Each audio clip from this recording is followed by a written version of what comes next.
Hello everyone. Today let's understand what do we mean by empowering our learners? How do we do that in our classrooms and what is the purpose behind doing that? Everybody across the group is speaking about giving ownership to our learners, empowering them, agency. Let us today understand with few examples how do we do that as educators in our respective classrooms? What few changes can we bring in our teaching and learning which will help us to empower our learners? To start with, why exactly we should empower our learners? So, empowering learners is just like lighting candles, not filling jars. Each student carries their own wick of potential. Our role isn't to pour knowledge into that jar or into them, but to spark their curiosity so they can shine with their own light. Similarly, every learner has the idea worth exploring. And as an educator, we should have that belief and faith in our students. Equity and agency are the central to every deep learning happening in your classroom. And empowered learners are more confident to share, they are more reflective, and they are more independent. Let's move ahead. How do we do that? We need to start using thinking routines in our classroom, and these thinking routines will invite voice choice to your learners. So, a classroom without thinking routine is like a concert in which one microphone is passed to a few performers. But when you use thinking routine, it is like placing microphone at every seat. Everyone gets the share and adds their voice to the symphony of learning. There are many ample of thinking routine available on net. Go explore them. But remember, it is not just giving it to the students. You need to model it to them. You need to show them which thinking routine is used for what purpose, because all the thinking routines have a particular purpose attached to it. So as an educator, first go and explore, understand, and then start using them with your learners in the classroom. This will ensure that every student has a entry point into learning when you're using their thinking routines. Let's move ahead. There's a shift in the role of a teacher. Now we are no more content providers. We act as facilitators, and that can only happen when we ask open ended questions to our students, when we flip the class, when both student and teachers are partner in their learning, when we position our students as thinker and co-constructor of the meaning.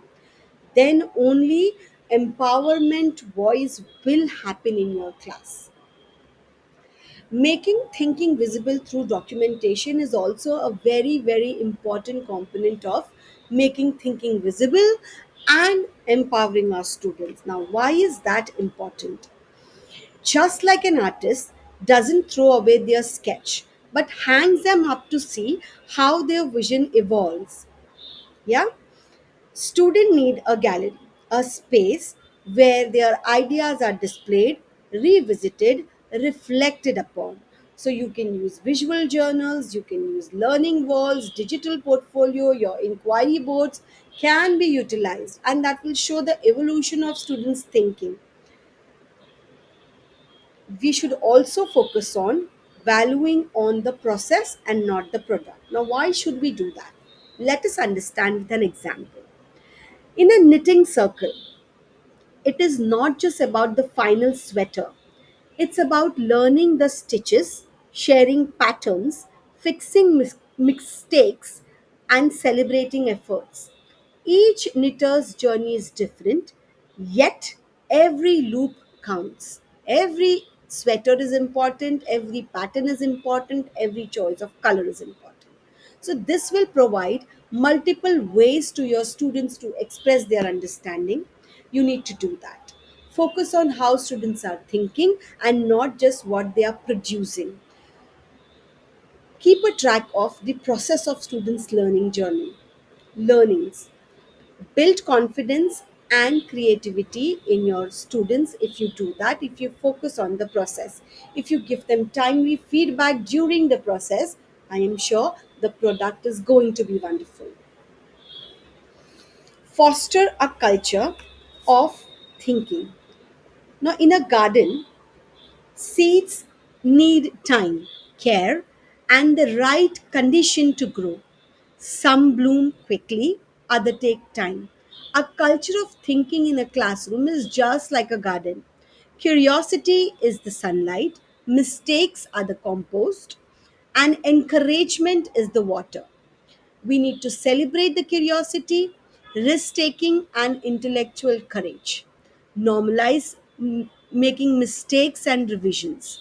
Create a safe, inclusive thinking environment in your classroom where everybody feels heard, important, and has a right to commit mistakes and learn from each other's mistake. Then we are helping the students to empower themselves.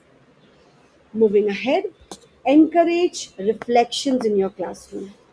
Now, a mirror doesn't change how we look, but it helps us to see ourselves more clearly. Reflection in learning is like holding up a mirror to our own thinking. It helps us understand what we know, how we got there, and what we can improve upon.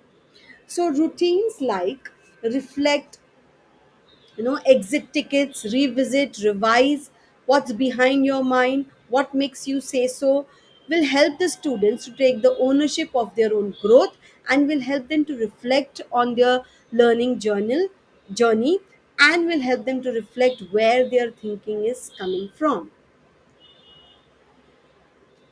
Empower all learners. It is very, very important. So empowering learners again is like guiding students on a mountain hike. Every hiker or each hiker may take a different path, rest at different point and need support in different ways. But the guide ensures that trail is clear, map is shared, and the journey is theirs. Same, make their thinking visible, create equitable structure, celebrate growth, add reflection and agency in your classroom. And then you will slowly see that each and every learner is reaching to the top of your mountain of learning. So let's reflect which strategies resonates most with your teaching practice, whatever I have shared in this video. How might you adapt one of these for your learners tomorrow or from next time? If you really want to empower them, give them the ownership and celebrate agencies in your classroom. All the best, educators. Thank you so much.